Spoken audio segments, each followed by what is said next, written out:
Paramashivoham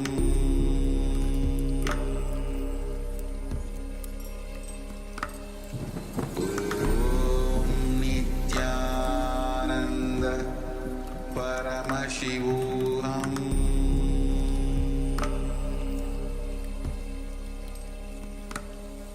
Om Nithyananda Paramashivoham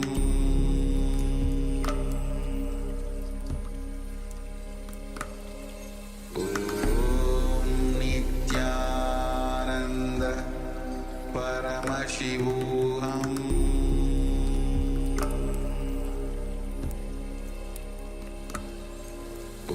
Om Nithyananda Paramashivoham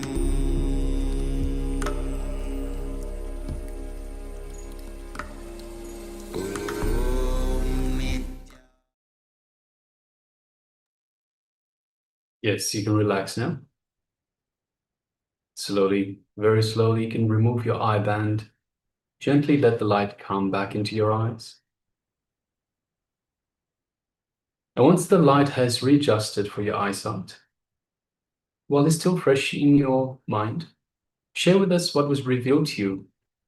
What did Paramashiva reveal to you for this round of power manifestation? And understand that the information can come in many different ways. It can be a vision, it can be a sound, a smell, a touch, a taste. It can be a piece of information, just knowing is true. Any way that you experienced this power manifestation, just understand from the moment that you sit with the intention to connect to the divine, you connect deeply to the divine simply manifests through you. So it's important we don't judge, we don't discount anything, no matter how insignificant it might seem. Let's not discount, let's not discriminate. Everything you've experienced as part of this power manifestation, from the moment that you sat down with the intention to connect to the divine, is part of the power manifestation. So share with us everything you've experienced.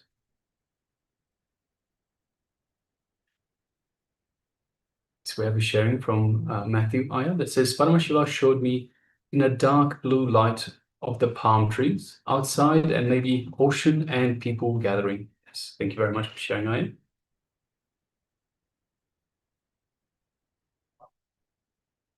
Beautiful.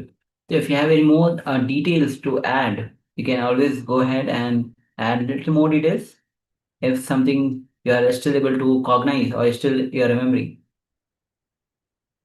Meanwhile, others can also start sharing. It's with Ma Jiangxi Ho. If you're taking part as well, Ma, please go ahead and share. We also have Ma Kylie Wang. Also Ma Agora Swarupini. So if you have taken part in this power manifestation, please go ahead and share. And also those of you following us on YouTube, you can also share with us your revelations, what was revealed to you.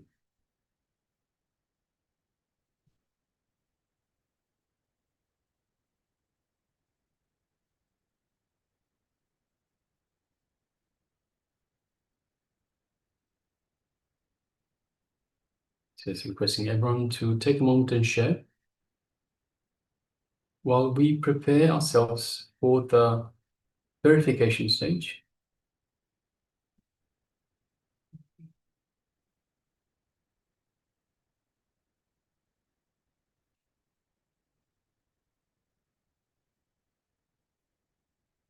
All right, so this is the image that we had displayed for you. As you can see, it's a beautiful dwelling with a pool right in the middle of the house itself. So it looks, there's a courtyard in the middle. So you have building on the left, building straight ahead. And I think there might be some building on the right-hand side as well. It just looks like there's some wooden planks, some wooden flooring, and you have a nice pool right in the middle with a water feature. Looks like a nice island paradise somewhere. And there's a small stream of water that is going from into the pool. That looks nice. Yes, that's the water feature that we have. We have clear blue water for the pool. We have some lights around the pool area. It's very nice and subtle and very relaxing atmosphere. We have the bright lights inside the buildings, the housing itself, and it looks like it's coming on to being a little bit to being dark. So it's the sun is setting. So yes, this is the image that we have for you. And we also have Matthew Aya that shared Paramashiva was upgrading my third eye around the fire in Samadhi across from each other. And yes, nature outside, people gather there. Yes, very much so. Yes. Yes. Thank you very much for sharing, Aya. And congratulations for manifesting. All right. So now let us get ready for the next segment in our program for today, which is going to be on owning the body. Understand, as Swamiji just revealed on the Annamaya Kosha, which is the physical layer, the physical kosha, the body that we see. So here, now Swamiji will be guiding us through, taking us. Actually, it's going to be a question and answer session, where the participants have asked the questions on owning the body. And next, Swamiji will be revealing on the 4 states of consciousness. Understand? Owning the body, Atma Spurana. When you own the body, the Atma Spurana, the flowering of the self happens. So, understand when Swamiji reveals this truth, when you cognize this, you experience the very Atma Spurana. So, let's prepare ourselves as Swamiji reveals on this very topic.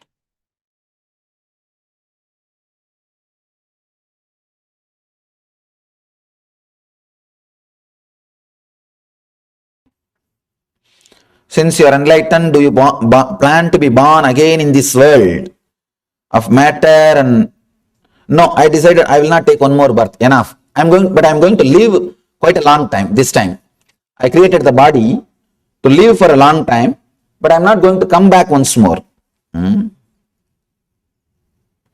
a female become an enlightened master? Why not? There are so many women enlightened. Maitri, Gargi, and so many. From time immemorial, we have women enlightened masters, no doubt. One time you said dreams are mind's way of resolving and expressing some conflict within us. So when you come to us in our dreams, is this related?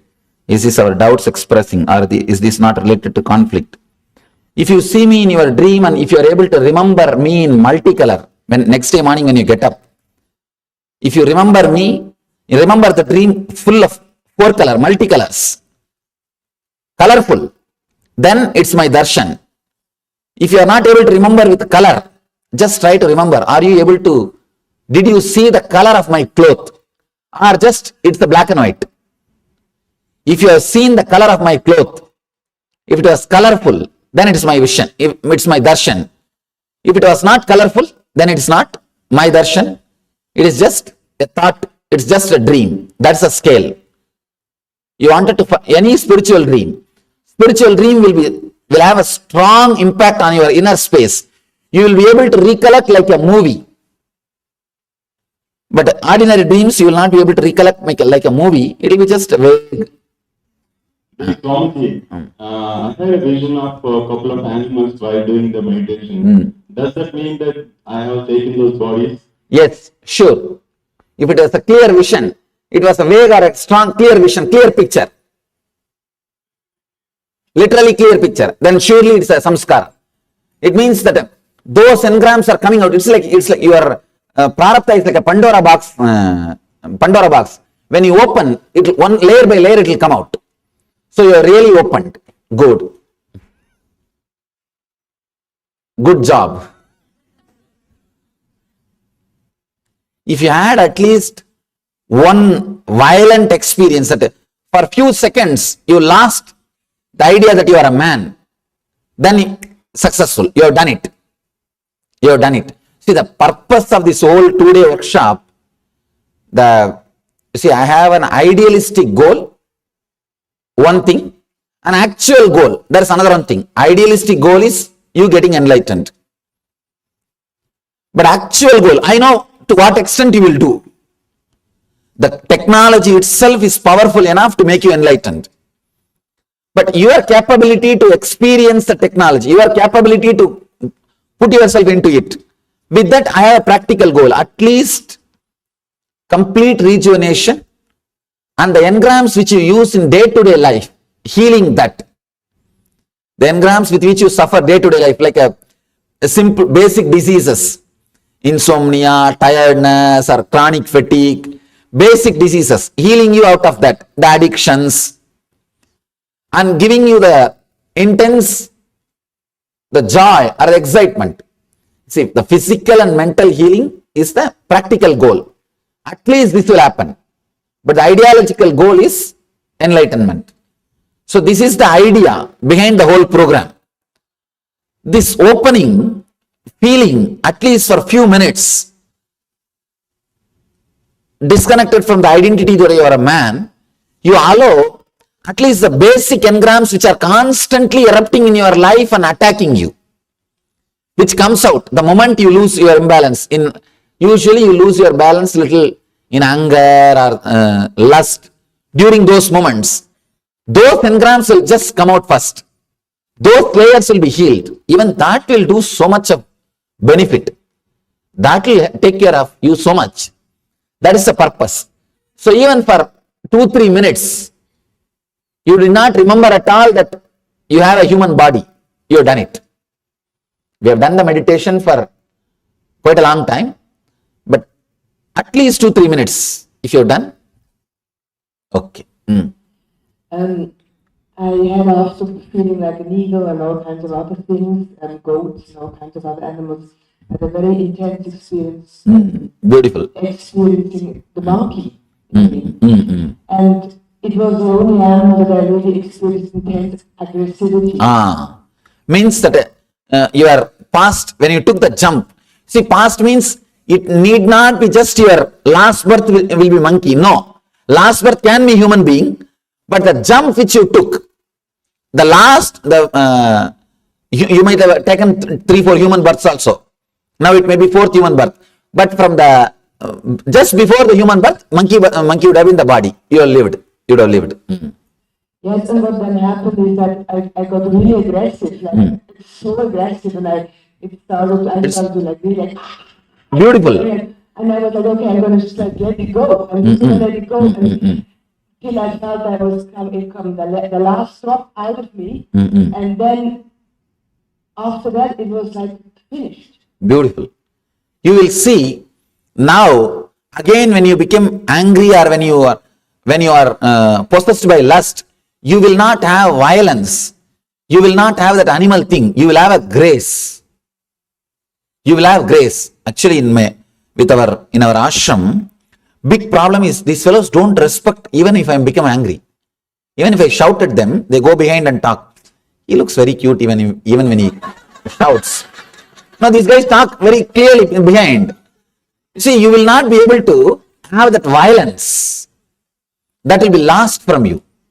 Even when you become angry, you will not have that monkey violence which was sitting all these days in you. Now it will disappear. And one more thing, quickly you will be able to come back from anger. See, if the monkey is sitting inside, if you become angry, to come back, to settle down, it will take 2-3 days. Now, if that animal is not there, you will become angry. Next moment, it will just disappear. You won't have that Mriga Sarira inside. Your body, your Annamaya Kosha, your body is not just your body. It was having so many prints together. Now we are working to make that body as your body, that's all. Bringing the whole thing under you, so that you will live completely inside the body. It will be a very pleasant feeling if body is owned by you. is it okay to do just the visualization without the sound and movement? You still get results, getting the engrams. Okay. Yes. Because for some people I said not to do physically. Those guys, it's okay. And because it's more working on the engrams only. Okay. And then is it a practice to be done just? No practice. It is just a process to be done here. That's all. Just here.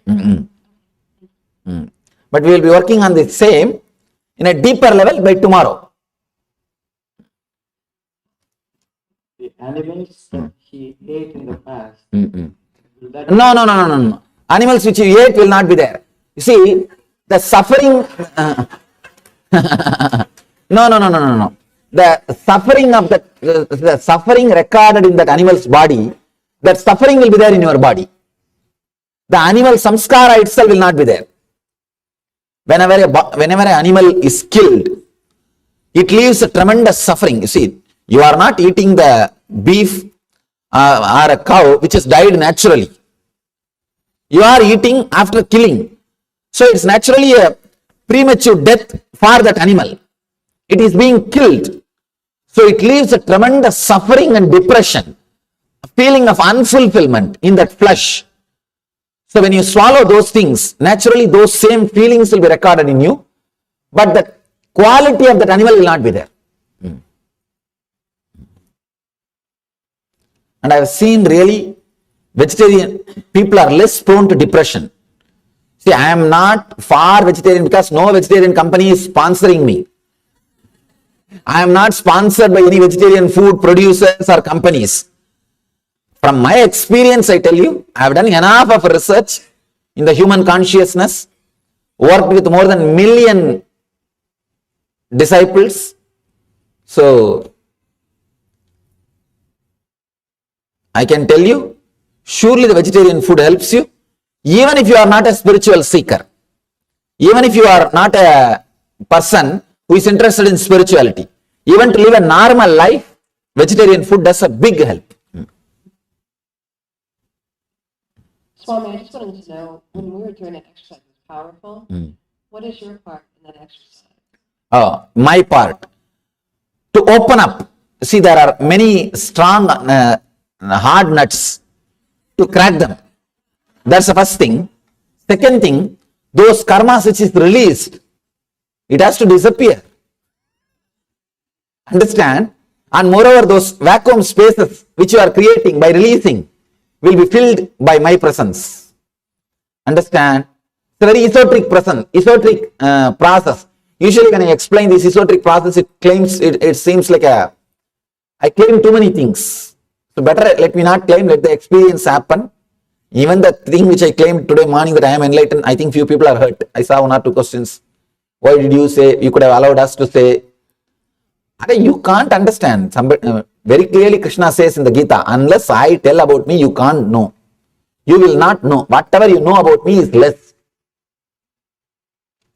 If you attend 2-3 programs, you will understand every program, your understanding about me is developing, expanding.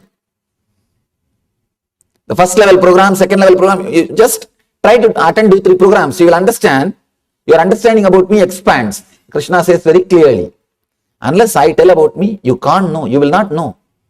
So there is no other way. I have to tell sometime, even if it hurts, it's okay. It's a very esoteric process.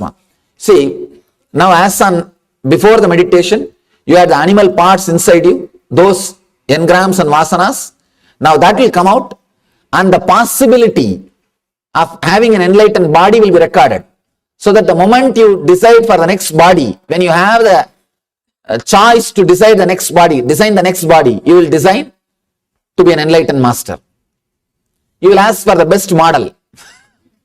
All the model which you saw, get the best model. Hey, this is right. Okay, let's go ahead. Yes.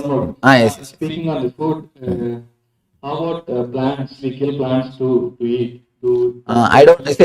I saw those consciously. I tried to scan, and plants does not have so much of consciousness to suffer, to have experience pain. But these guys experience pain, these animals. That's the thing. Same with eggs too? Eggs also there is a life. The possibility of life is there. With milk there is no possibility. People ask me, Swamiji, when milk comes from cow, egg comes from hen, why milk is vegetarian and egg is not vegetarian? If you sit on egg, you won't get, if you sit on milk, you won't get cough. But if you sit on egg, you will get chicken. And somebody may ask, no, poultry egg. Poultry egg may not have the male part, but the feminine part of life is there. You understand? The possibility, the feminine part, female part is there. So, the moment the possibility for life is there, it becomes non-veg. Swamiji, I tried really hard to get angry in my meditation, but I found that I couldn't, and I don't know if I was doing something wrong or I don't know if it was... I think you are not doing anything wrong. You are not able to open up, means that you are not able to get rid of this strong identity. All right, at least next layers, decide that you are going to break. Even if it is like acting in the initial level, it's okay. For a few minutes act, then you will see suddenly the things open up.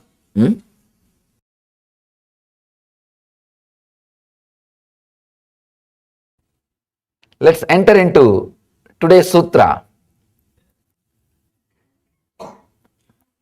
89th sutra. Here Mahadeva is addressing Devi. Shiva is addressing Devi. Beloved, at this moment, let mind, knowing, breath, form be included.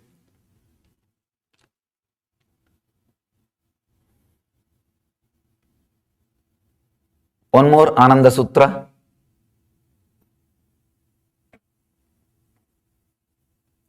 Understand? One more very strong initiation, very strong click.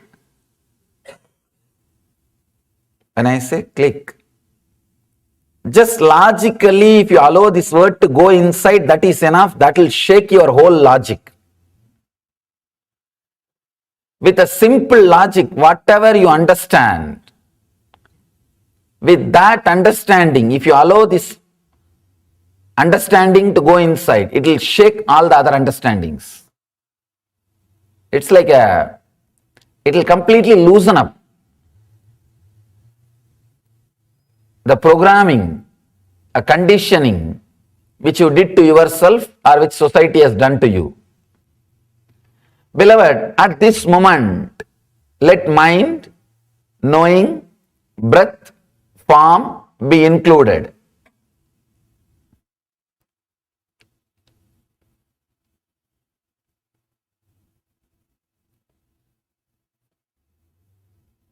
Just few words about knowing, breath, form. These three.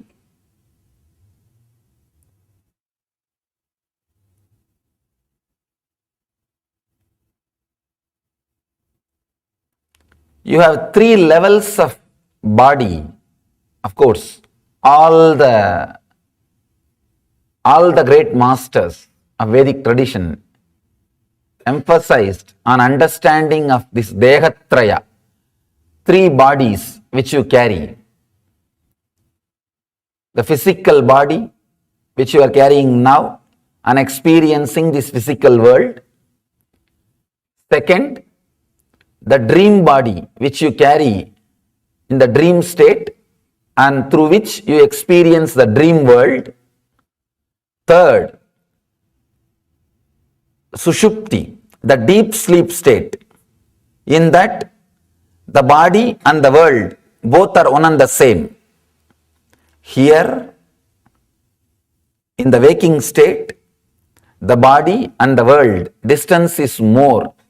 Not only you see the world, you can suspect, you can doubt, you can analyze. But in the dream state, you will have a body and you will have a world. But the gap is too less. You cannot suspect the dream world. The moment you suspect or doubt, you will come out of the dream. Understand?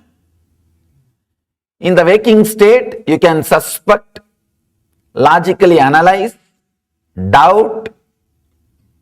Still, you will continue to see this world. In the dream state, the moment you doubt what you are seeing is a dream or waking, you will wake up. How can this be logical? The moment you bring that question, you will wake up. Because the distance between the dream body and the dream world is less. It is not so much like this world. In this world, the distance between your waking body and waking world is more. The dream state, it is very less. For example, in the dream state, you will see suddenly a horse coming towards you. By the time it comes near you, you will see the horse has turned into your friend. By the time it comes almost to touch you, you will see it has become a tree. And logically, you cannot doubt, how can a horse become a friend and the tree? You cannot doubt. If you have the intelligence to doubt, you will wake up from the dream. The dream state will not continue. In this world, if anything happens this way, you can doubt, you can logically analyze, but still the world will continue to exist because the gap between the seer and the seen is more. In the second dream state, the gap between seer and seen is less. A logic or doubt cannot be used to analyze the gap between the seer and the seen. In the third, deeper level, there is no difference. That is why in the Sukshma, the Karana Sarira, the causal body, the body which you experience in the deep sleep, the body and the world, both are one and the same. There is no difference. Only a person who exhausted all these three shariras, or who is able to unclutch from all these three shariras, can become enlightened, can achieve enlightenment. Here, by using these three words, knowing, breath, form, Mahadeva is mentioning the essence of these three sharira. These three shariras' essence, actually the form is the essence of the physical sharira. Breath is the essence of your dream body. By handling your breath, by balancing your breath, you can straight away alter, censor, postpone, edit your dreams. Because the whole dream body is nothing but the play of prana on the unconscious energy. It's like how breeze creates waves on the water. The flow of prana in your system creates dreams on your unconscious mind. The person who is able to handle all these three, form is physical world, breath is the source of the dream world, knowing, but there is no knower. That is the essence of deep sleep state. Understand? In the deep sleep, there is knowing, but there is no knower. That is why nothing is known. Only with a knower, even if knowing is happening, there will be something known. Because there is no knower, even if the knowing is happening, there is nothing known. That is why when you come out, you say nothing is known. I don't know where I was. I don't know what it was. Person who can handle all these three qualities, all these three dehas, it's actually three qualities, sattva, rajas, tamas, who can handle all these three qualities and go beyond, he achieves the enlightenment. Understand? By listening to the sutra may look like a Nitya Sutra. which you need to practice, or Dhyana Sutra, which you need to practice at particular point of your time? No. It is neither a Nitya Sutra, which you need to practice whole day, nor Dhyana Sutra, which you need to practice at particular point. It is Ananda Sutra. No need to practice. Understanding is the only thing needed. Dehatraya. Understanding about the Dehatraya. Understanding about the Avastatraya. Of course, Dehatraya, Avastatraya, Kalatraya. All these three is directly connected to this sutra. I can say this sutra is the essence of all these three. Kalatraya means three time, past, present and future. Dehatraya means the physical body, subtle body and Karana Sarira, causal body. And Avastatraya, three states which you experience. The Jagrat, Swapna, Sushupti. Waking state, dream state and deep sleep state. Just a simple, clear understanding about these three states will shift your attention to the fourth state. Understand? Whenever you understand the futility of what you are having, you will start looking for something beyond what you are having. Analyzing these three states and understanding will automatically inspire you to look beyond this fourth state. That is why I tell you, this is Ananda Sutra, means just understand, automatically it will shift your attention to beyond these three states. To wake up from the dream, you don't need any technique. Very beautiful story by Ramana Maharshi. Somebody goes to Bhagavan and asks, Bhagavan, what is the technique to become enlightened? Will the service to society help? Or breathing, controlling the breath will help? Or should I do meditation? Should I do this? Should I do that? Bhagavan beautifully says in a story, one person is seeing a dream as if a tiger is chasing him. And he is shouting, tiger is chasing me, save me, save me. If you give him a weapon from the waking state, you see he is dreaming and he is shouting in the dream, means he is shouting in the sleep. Tiger is chasing me, save me, save me. You are sleeping in the next room, suddenly you bring a weapon and give him. Will it be of any help? No. All you need to do, save him from that suffering, is just tell him, hey, wake up. That's all. Nothing else is needed. Nothing else can help. All you need to do is wake up. Tell him to wake up. No other technique will help. No other method can help. How the waking up happens? The attention, instead of being on the scene, when it turns towards the seer, he wakes up. This understanding about the Avastatraya, these three states of consciousness, I can say three states of mind. We can't use the word consciousness because consciousness has no states. It's beyond. Only in the Western psychology they use the word unconscious, subconscious and conscious and superconscious. Conscious is always super. It's beyond super. It cannot be. Maybe you can use the word for mind.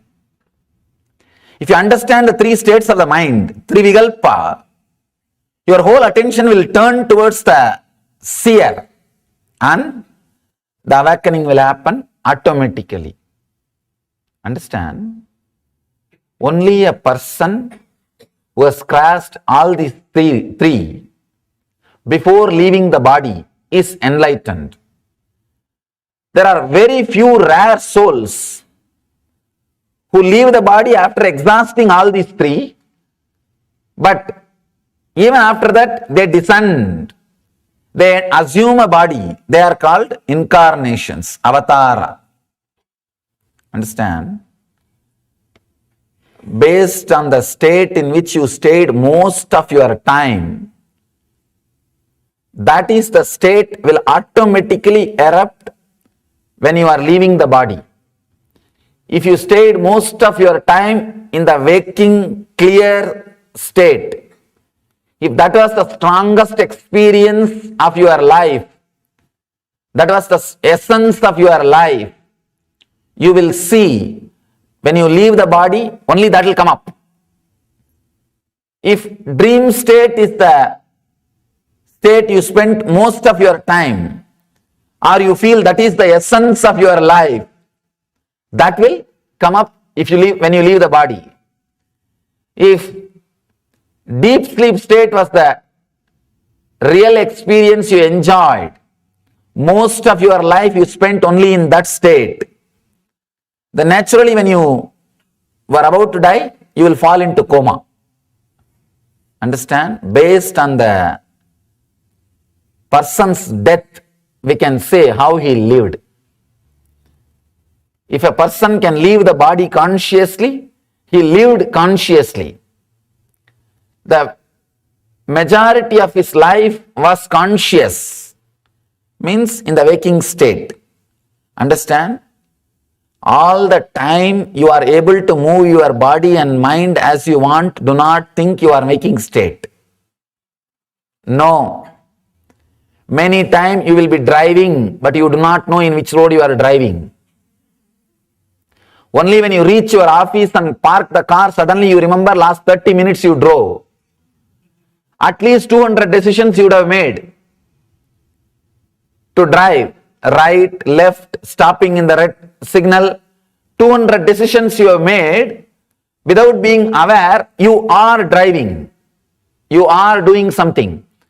So all the moments in which you are able to move your hands or leg as you want does not mean you are in waking state.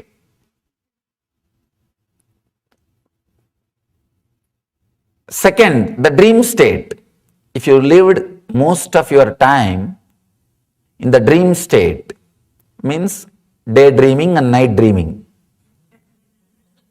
If your body is moving as you want, but your mind is also moving as it wants, the accounts will go only to dream state.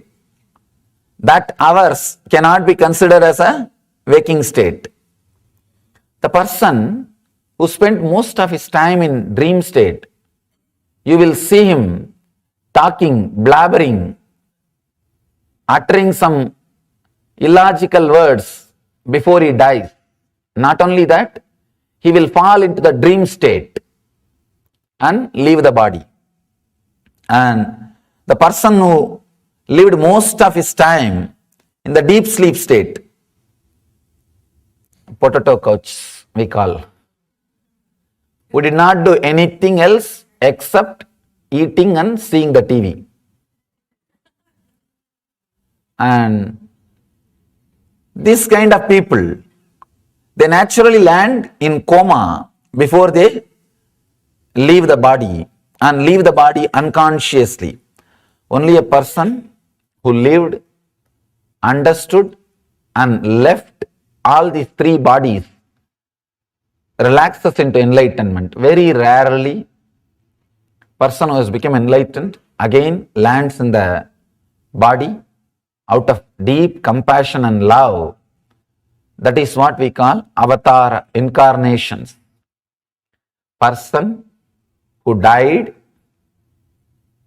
with the waking body, he enters. Of course, if you died in waking body or dream body or deep sleep body, naturally you will take birth immediately. The next body, you will start searching and entering into the next body.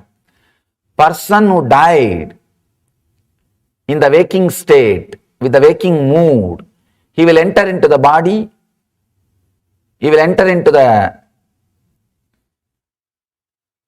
world with another one body which is created in a normal way, with a physical relationship, with a physical intercourse, with an ordinary sex, he will catch that kind of body and land. And the person who left the body in the dream state, he will select the body which is created by the tantric intercourse, means the meditative parents. Even though there was a physical relationship, there was a lot of meditativeness into that. Both of them were real seekers, spiritual persons. In that kind of womb he will enter. A person who left the body with a deep sleep state, in the deep sleep state, he will naturally enter into animalistic, means completely the move or the thinking, physical and mental movements are unaware. Animalistic means it may not be four-legged animal, even two-legged animal it can be. It can be even human animals, means who have the human body, but the Pratyagatma Chaitanya, the individual consciousness awakening has not happened. He will choose that kind of parents and land in that kind of body. Person who has left the body after disconnecting, unclutching from all the four sarira, the enlightened beings, if they land in the body, they will land in the immaculate conceptions. They will take up a body, they will land in a body which is created not by any intercourse or any physical relationship. Understand? Looks very illogical. Kundi experimented with this and gave birth to Karna. Kundi did not carry Karna 9 months. And all other 5 kids, all Panchabandavas and Karna, all the 6 have been given birth by Kundi in this way, in the way of immaculate conception, means created without any physical relationship. The science was alive, science existed, there is a possibility, and even though logically it is very difficult to understand or relate with, the science existed.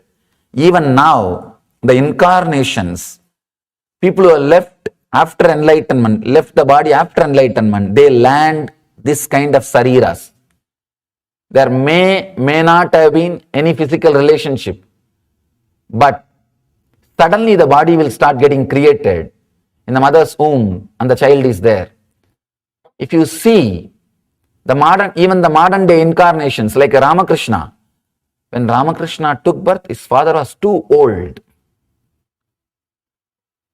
But the story, even the reminiscence says, when she felt she is carrying Ramakrishna, the Ramakrishna's mother, the father was far away, somewhere.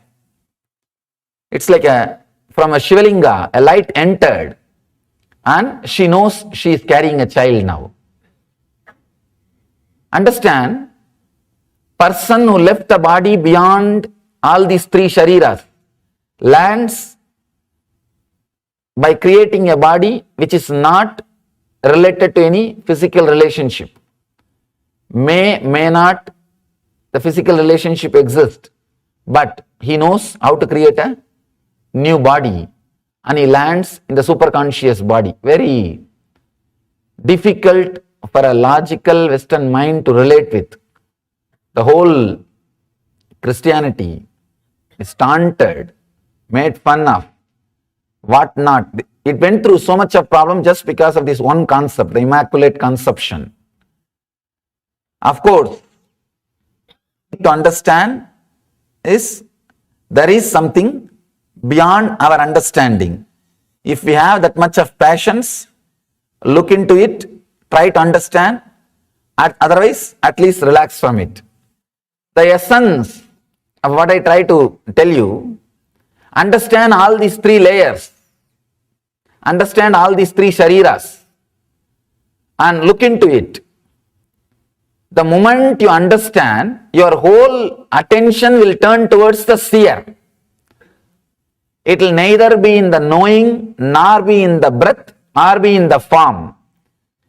If your intelligence is based on constantly knowing, you will be dead. That is why the intellectual philosophers are so impractical.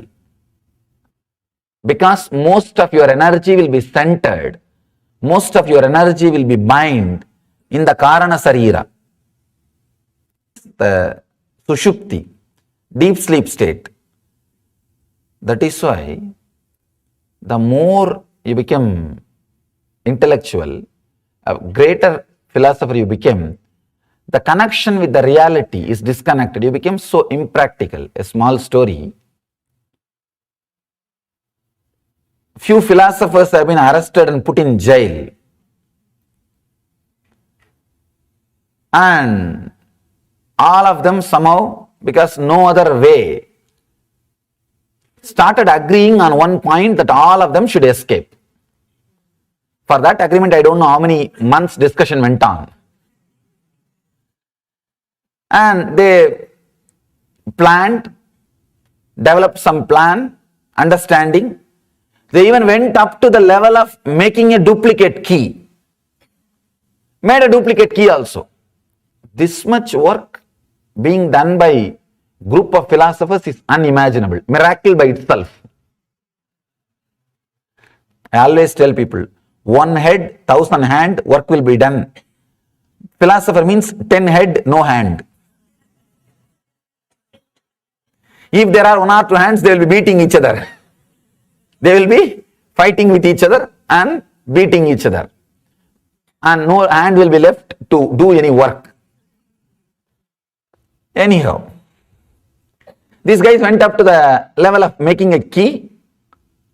Everything was set, plan. According to the plan, tonight they will open the door and give a signal. All others will come to the door and run away.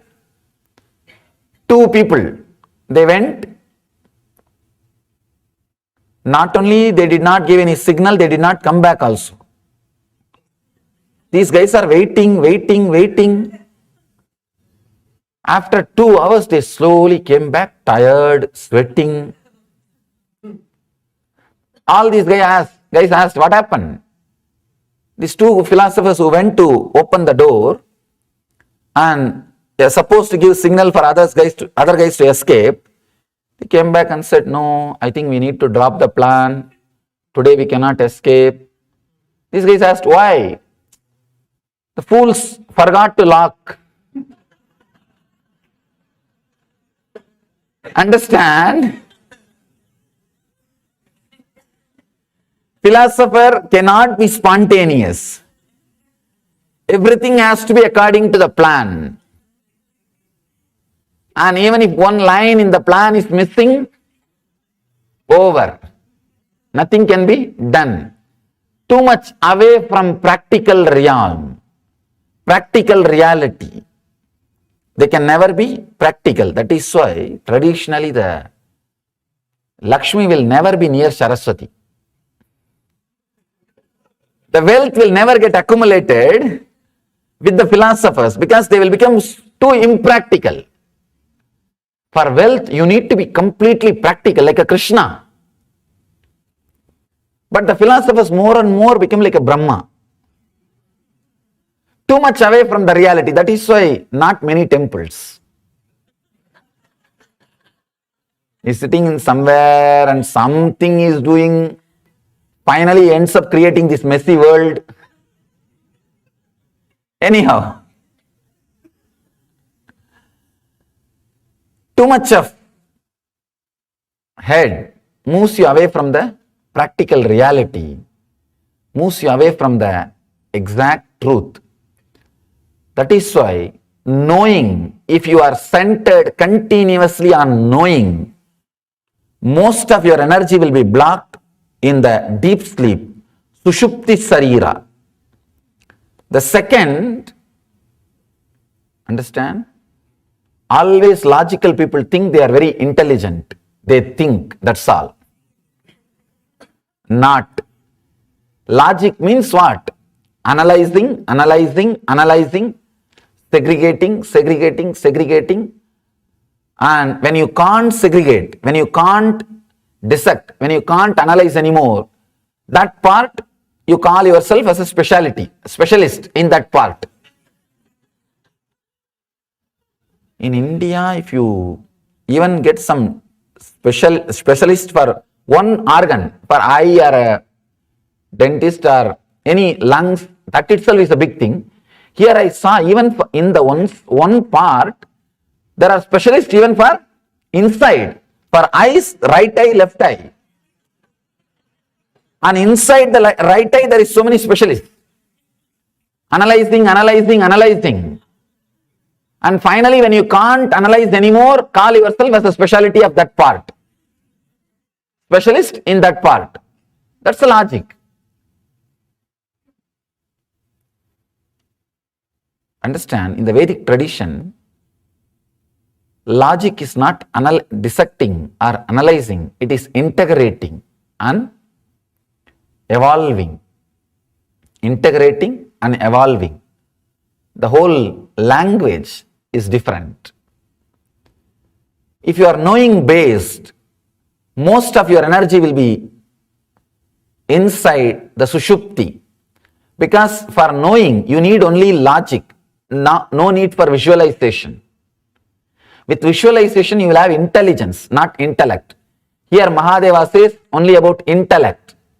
Intelligence will be awakened when you go beyond all these three bodies.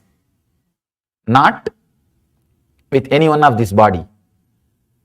Knowing, intellect, logic means the deep sleep state, Sushupti, away from practicality. Second, breath.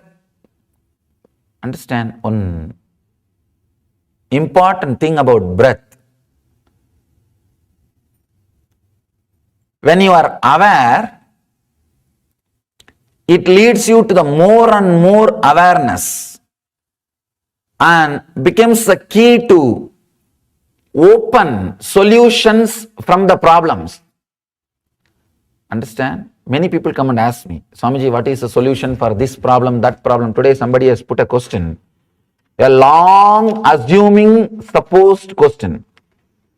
Assume a person performs a murder due to being not aware like an animal. Let's assume after a 5-year trial, the judge awards him a death sentence. Again, assuming he transformed himself during those 5-year trial period and become completely conscious, similar to a god, he is awarding a death sentence, a good thing at the present moment for the past act. Would that person have another birth? Now you have to assume your answer, that's all.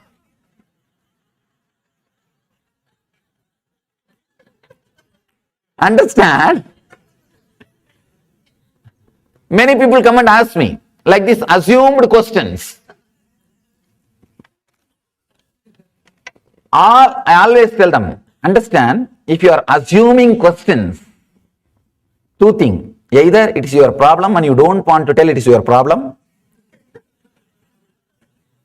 You don't want to reveal. Or one more thing, you are just trying to create some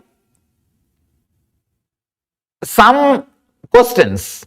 You are just trying to create some imaginative questions. Maybe you are trying to write a novel, crime novel. You are trying to bring some complications. Understand? The assumed questions cannot be answered. People ask me, no. If this problem happens, what should I do? Now I tell you, this is not fun. This is the exact truth. Any problem. See, problem is a mother who is carrying a solution child inside her. Any problem. Problem is a mother who is carrying a solution child inside her. Pregnant with the solution. How to bring the child out? How to do the delivery? Conscious breath. When you are aware of your breath, when you handle the problem, when the problem comes in front of you, just be aware of your breath. The aware breath, breath awareness can open spontaneously the solution. Breath awareness is the way to deliver the solution baby from the problem mother. All problems carry solutions inside, and an important thing, your awareness can open the spontaneity. Can open the spontaneity. Spontaneity is a quality awakened by awareness, breath awareness. Here, if you are centered on breath but not aware, understand? If you are centered on breath with awareness, you will fall into Turiya, the fourth state. But if you are just centered on breath but not aware, you will see your thoughts will be just like a breeze. Sometimes cyclonic, sometimes slow, sometimes different kinds of wind, but not under anybody's control. Not under anybody's control. Breath plus awareness is a controlled condition. Breath without awareness is a wild changes happening. You do not know when you will have tsunami. You do not know when you will have Katrina. You do not know when you will have breeze. Nothing is under your control. It just moves. It just moves. And neither you know nor you can be aware. That is what is happening in your dream state. You do not know when you will have good dream, when you will have bad dream. If at all you can control, I know what kind of dreams you will be having constantly.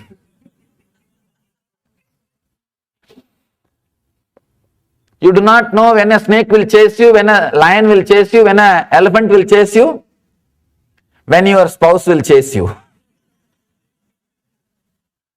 You do not know. Means the breath without awareness. Mahadeva says very beautifully, he gave a beautiful technique to penetrate your dream. The early few sutras, person who maintains the breath awareness in the waking state will enter into the dream state with the same awareness and will be able to handle the dream. Understand?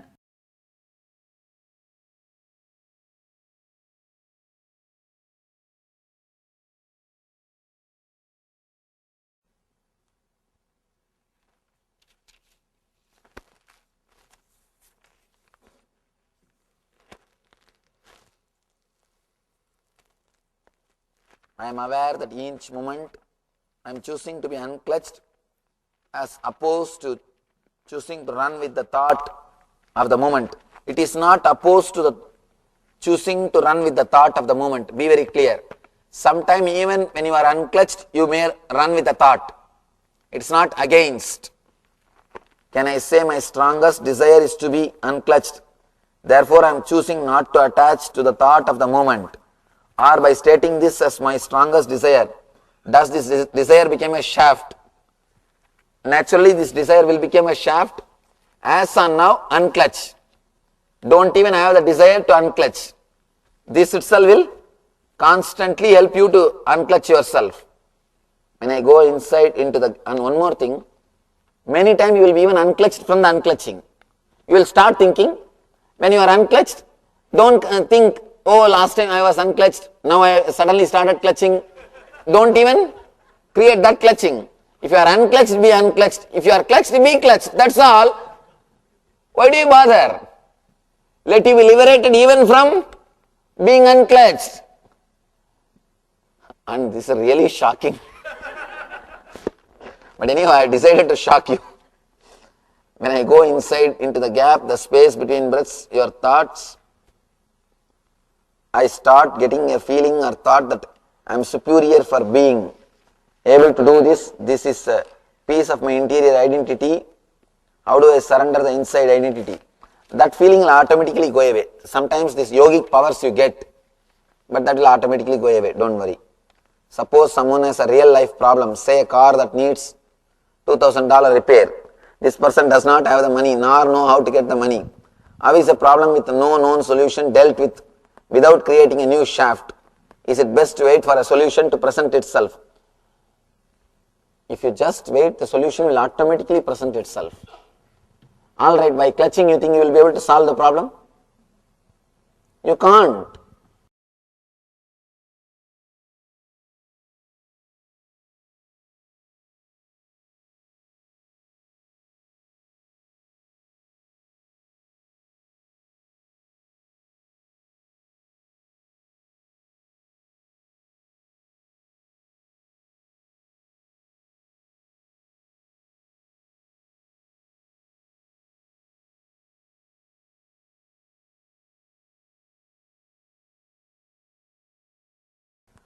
Are these same more energy in me since yesterday? Total surrender, I feel more capable of handling all this daily life without creating shafts. How do you tell us how to deal with longing, negative thoughts, and craving felt for the day unclutched? Is that longing creating a shaft? Is yes? If yes, how to deal with this shaft? Understand it's one more shaft, it will disappear. That's all. Nothing else needs to be done. Now,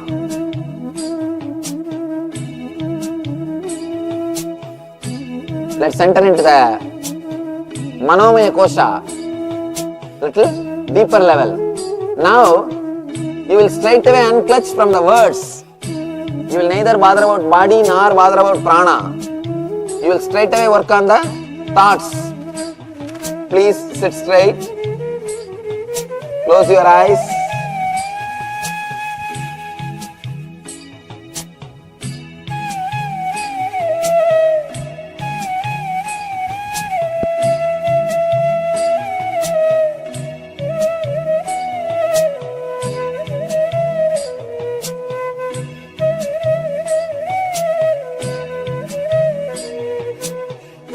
Just be unclutched.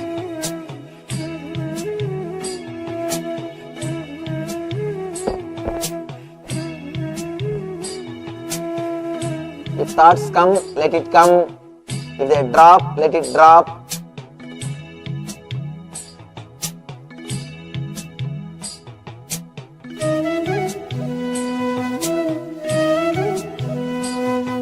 Don't even bother about unclutching. If it gets clutched, let it get clutched. If it gets unclutched, let it get unclutched. Don't even bother about getting clutched or unclutched.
bother to unclutch yourself or clutch yourself.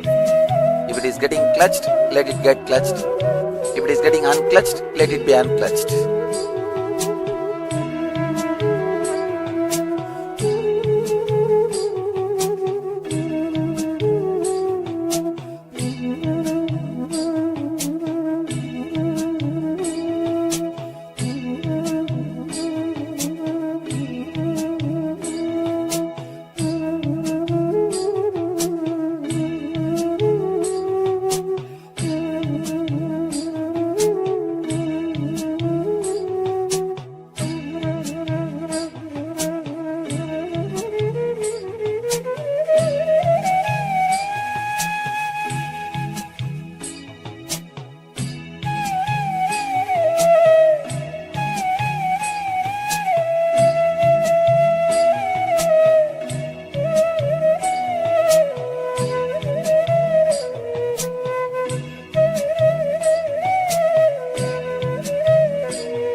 I don't need to keep in memory that I should not do certain things. If you are unclutched, you will have the right thing in memory.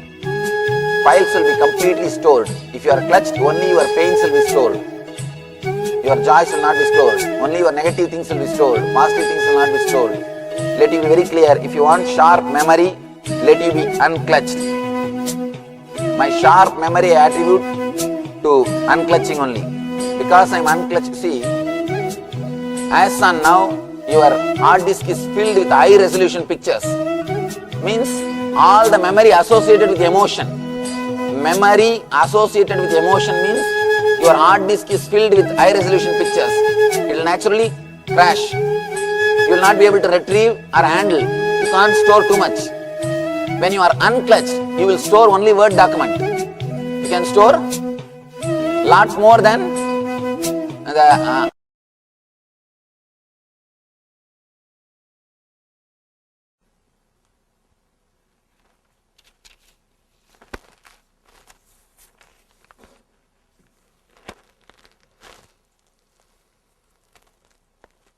I am aware that each moment I am choosing to be unclutched as opposed to choosing to run with the thought of the moment. It is not opposed to the... Established since 2002 in the United States of America, the United Ancient Nations is an intergovernmental organization currently made up of 160 plus members and indigenous nations. The UAN and its work are guided by the purposes and principles contained in its founding charter. The UAN is a manifestation of the profound connection amongst indigenous peoples across the world, including African, Andean, American, European, Caribbean, Oceanic, and Asian regions, rooted in shared wisdom, sustainable practices, and deep reverence for the earth. The United Ancient Nations serves as an international cultural and diplomatic organization focused on uniting indigenous cultures globally. Our governance structure is council-based without territorial claims, led by a collective leadership through our General Secretariat. As a non-state entity with UN-style advocacy, we focus on several key areas: cultural and digital heritage preservation, indigenous diplomacy, revival of indigenous knowledge systems to solve humanity's problems, global peace, environmental preservation, health and wellness, sustained economic development, indigenous and cultural tourism. While the UAN represents numerous indigenous cultures, the United States of KAILASA serves as the first indigenous nation specifically for Hindus. KAILASA's mission is focused on the revival of the ancient enlightened Sanatana Hindu civilization with a formal governance structure including a head of state, ministers, and ambassadors. Under the leadership of SPH, Supreme Pontiff of Hinduism, Bhagavan Nithyananda Paramashivoham, KAILASA has achieved recognition.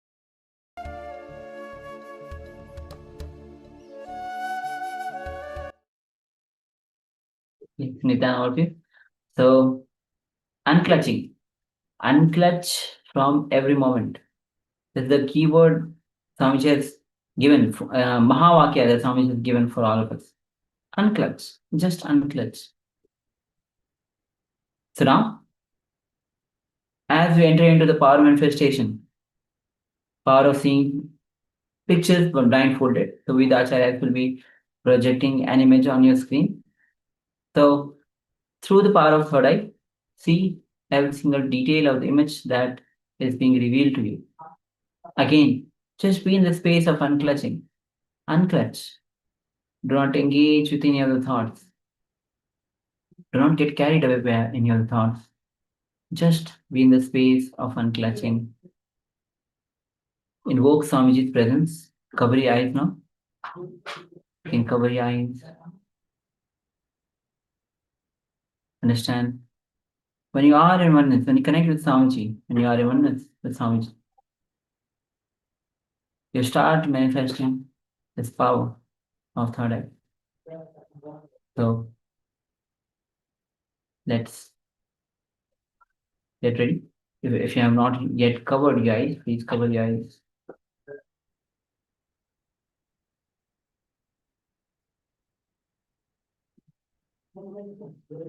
So please tie your eye bands. We are going to begin in a short while. Bring your attention to your Anand Gandha. Remember Swamiji and remember all the dear moments you have with Swamiji, the Supreme Pontiff of Hinduism. And drop all your worries, anxieties, lower identities and declare you are Bhagwan Shri Nithyananda Paramashivoham. Any other identity is delusion. So let's begin. Start chanting the Mahavakya. Om Nithyananda Paramashivoham. Om Nithyananda Paramashivoham. Om Nithyananda Paramashivoham. Keep chanting the Mahavakya and keep your eyes closed as the image is now being revealed to you. Let's enter into this manifestation. Let's begin. Nithyananda Paramashivoham.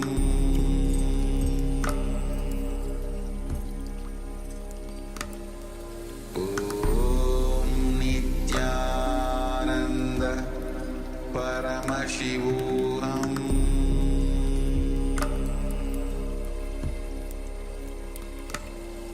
Om Nithyananda Paramashivoham. Om Nithyananda Paramashivoham. Om Nithyananda Paramashivoham.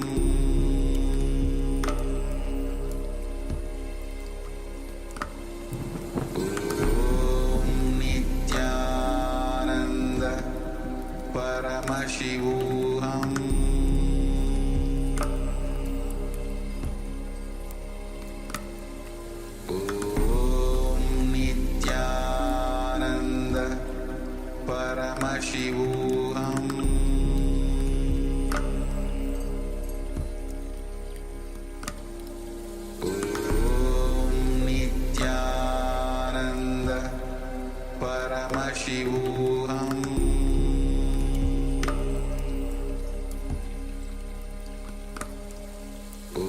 Om Nithyananda Paramashivoham.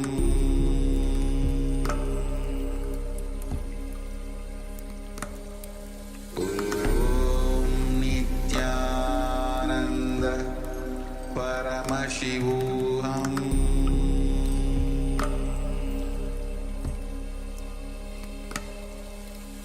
Om Nithyananda Paramashivoham.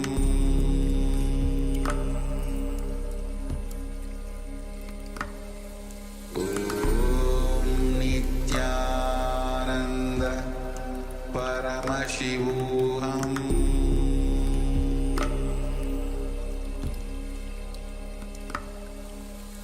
Om